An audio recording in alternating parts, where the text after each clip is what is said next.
మనం ప్రేమించే వాళ్ళు చనిపోతే మనల్ని వదిలి వెళ్ళిపోతారని నమ్ముతాం. కానీ కొందరు మాత్రం వెళ్లరు. ఇక్కడే మన మధ్య ఆ చీకట్లో దాక్కొని మనం ఎప్పుడు ఒంటరిగా దొరుకుతామని ఎదురు చూస్తూ ఉంటారు. నెల్లూరు నుండి ఆత్మకూరుకు వెళ్లే దారిలో రోడ్డు పక్కన ఉన్న ఆ పాడుపడ్డ ఇల్లును చూస్తే మీకు అదే అనిపిస్తుంది. ఈ కథ మొదలైంది 2002లో. అప్పట్లో రవి అనే వ్యక్తి తన భార్య, తన పాపతో కలిసి ఆ ఇంటికి అద్దెకు వచ్చాడు. తక్కువ రేటుగా వచ్చిందని ఆ ఇంటిని తీసుకున్నారు. మొదట్లో అంతా బానే ఉంది. కానీ ఆ ఇంట్లో అడుగుపెట్టిన రోజు నుంచి రవి భార్యకి ఏదో తెలియని భయం స్టార్ట్ అయింది. ఆమెకి ఎప్పుడు ఎవరో వెనక నుండి చూస్తున్నట్టు, వంటింట్లో పని చేస్తున్నప్పుడు గుమ్మం నుండి ఎవరో తొంగి చూసి వెంటనే తల తిప్పేసినట్టు అనిపించేది. ఇదే విషయాల్ని రవికి చెప్పేది. కొత్త ఇల్లు కదా, అలాగే అనిపిస్తుందిలే అని రవి సర్ది చెప్పేవాడు. కానీ నిజమేంటో ఆ ఇంటికి మాత్రమే తెలుసు. ఒకరోజు రాత్రి సుమారు 11 అయి ఉంటుంది. రవి హాల్లో కూర్చొని ఆఫీస్ ఫైల్స్ చూసుకుంటూ ఉన్నాడు. బెడ్రూమ్ లో నుండి తన కూతురు అమ్మా అమ్మా అని మెలకుగా మాట్లాడుతున్నట్టు వినిపించింది. రవికి అది స్ట్రేంజ్ గా వినిపించింది. వెంటనే పైకి లేచి ఆ బెడ్రూమ్ వైపు వెళ్ళాడు. పాప నిద్రపోతూనే ఉంది. కానీ పాప పక్కన ఆ బెడ్షీట్ మీద ఎవరు అప్పుడే కూర్చొని లేచినట్టు ఆ బెడ్షీట్ నలిగే ఉంది. ఇంకా డీప్ గా అబ్జర్వ్ చేస్తే ఆ బెడ్షీట్ తడిగా ఉంది. ఎవరో తడి బట్టలతో కూర్చొని లేచినట్టుగా ఉంది. రవికి సైలెంట్ గా వణుకు స్టార్ట్ అయింది. కిటికీలన్నీ మూసి ఉన్న ఆ గదిలో చలి పుడుతోంది. ఏసీ లేని ఆ గదిలో ఊపిరి పీల్చుకుంటే పగలు వచ్చేంత చలి ఎందుకు ఉంది రవికి అర్థం కాలేదు. ఆ రాత్రి నుండి ఆ ఇంట్లో విచిత్రమైన విషయాలు జరగడం మొదలయ్యాయి. ప్రతిరోజు రాత్రి సరిగ్గా 12:30 హాల్లో ఎవరు నడుస్తున్నట్టు శబ్దం వచ్చేది. ఎవరో బలంగా అడుగులు వేస్తున్నట్టు శబ్దం వచ్చేది. మొదట్లో ఇది ఎలుకల పని అయి ఉంటుందని రవి అనుకున్నాడు. కానీ ఎలుకలు పరిగెడితే ఇంత శబ్దం రాదు. అలాగే తలుపు దామని మూసుకోదు కదా. ఒకరోజు రవి బాత్రూమ్కి వెళ్లి తిరిగి వస్తుంటే తన బెడ్రూమ్ తలుపు స్లోగా మూసుకుంటుంది. ఎవరో లోపల నుండి గడియ పెడుతున్నట్టు అలా మూసుకుంటుంది. రవి పరిగెత్తుకుంటూ వెళ్లి డోర్ ఓపెన్ చేశాడు. కానీ అప్పటికే అది లాక్ అయిపోయింది. ఎంత ట్రై చేసినా అది ఓపెన్ కాలేదు. సరిత సరిత అని అరిచాడు. లోపల నుండి తన భార్య పైకి లేచి డోర్ను ఓపెన్ చేసింది. ఏమైందండి అని అడిగింది. నువ్వు డోర్ లాక్ చేసావా అని అడిగాడు రవి. లేదండి, నేను అసలు లేవలేదు పైకి అని సరిత చెప్పింది. కానీ రవి కళ్ళ ఎదురుగానే ఆ డోర్ మూసుకుపోయింది. మరి ఆ డోర్ ను మూసింది ఎవరు? అది కూడా లోపల నుంచి. ఆ ఇన్సిడెంట్ తర్వాత ఆ ఫ్యామిలీలో అందరికీ ఒకేసారి ఆరోగ్యం పాడవడం స్టార్ట్ అయింది. అందరికీ ఒకేసారి ఫీవర్ వచ్చింది. టాబ్లెట్ వేసుకున్నా తగ్గలేదు. డాక్టర్ వద్దకు వెళ్తే వైరల్ ఫీవర్ అని చెప్పారు. డాక్టర్ ఇచ్చిన మందులు కూడా సరిగ్గా పనిచేయలేదు. ముఖ్యంగా రవి భార్య సరిత చాలా మారిపోయింది.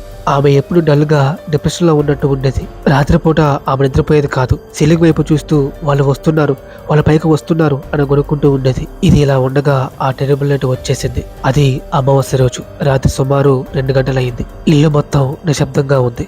హఠాత్తుగా ఇల్లు మొత్తం వినిపించేలా ఒక ఆడపిల్ల ఏడుపు వినిపించింది. ఆ ఏడుపు చాలా భయంకరంగాను అలాగే ఎంతో బాధాకరంగాను ఉంది. ఎంతో బాధ ఏడుస్తున్నట్టు అనిపిస్తుంది. రవి సరిత ఉలిక్కిపడి పైకి లేచారు. ఆ సౌండ్ హాల్ నుండి వస్తుందని అనుకున్నారు. రవి ధైర్యం చేసి లైట్ వేశాడు. వెంటనే ఆ సౌండ్ ఆగిపోయింది. హాల్లోకి వెళ్ళి చూస్తే ఏమీ లేదు. మళ్ళీ లైట్ ఆఫ్ చేసి వెనక్కి తిరిగి బెడ్రూమ్లోకి వస్తున్నాడు. అప్పుడే ఆ ఏడుపు మళ్ళీ మొదలైంది.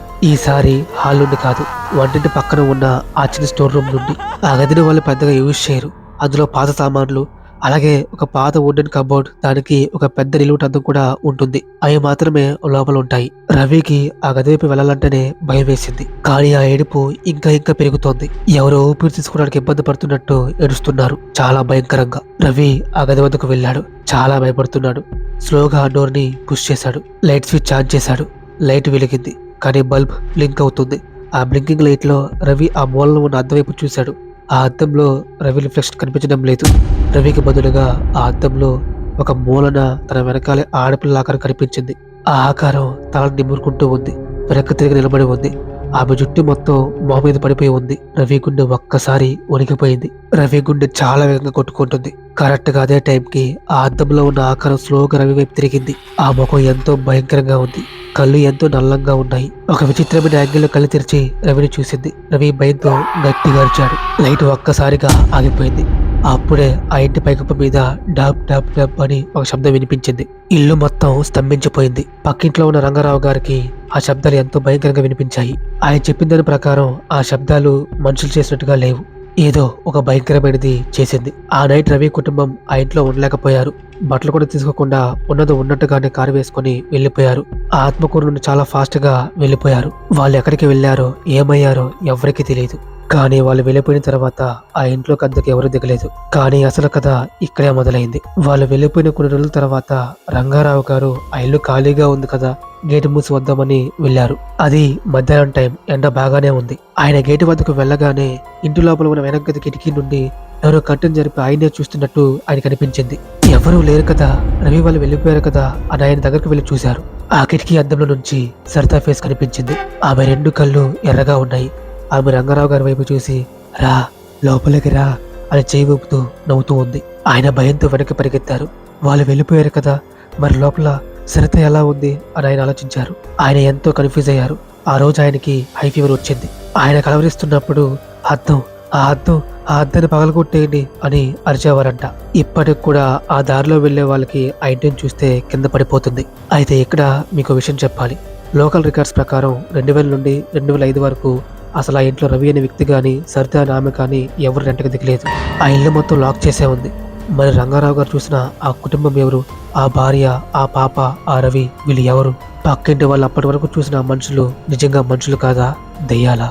నెల్లూరు ఆత్మకూరు రోడ్లో వెళ్ళేటప్పుడు ఆ పాడుబడి ఇల్లు వైపు చూడకండి. ఈ స్టోరీ ఎలా అనిపించిందో కింద కమెంట్ చేయండి. ఈ స్టోరీని రియల్ సంఘటన ఆధారంగా చేసుకొని రాశాను.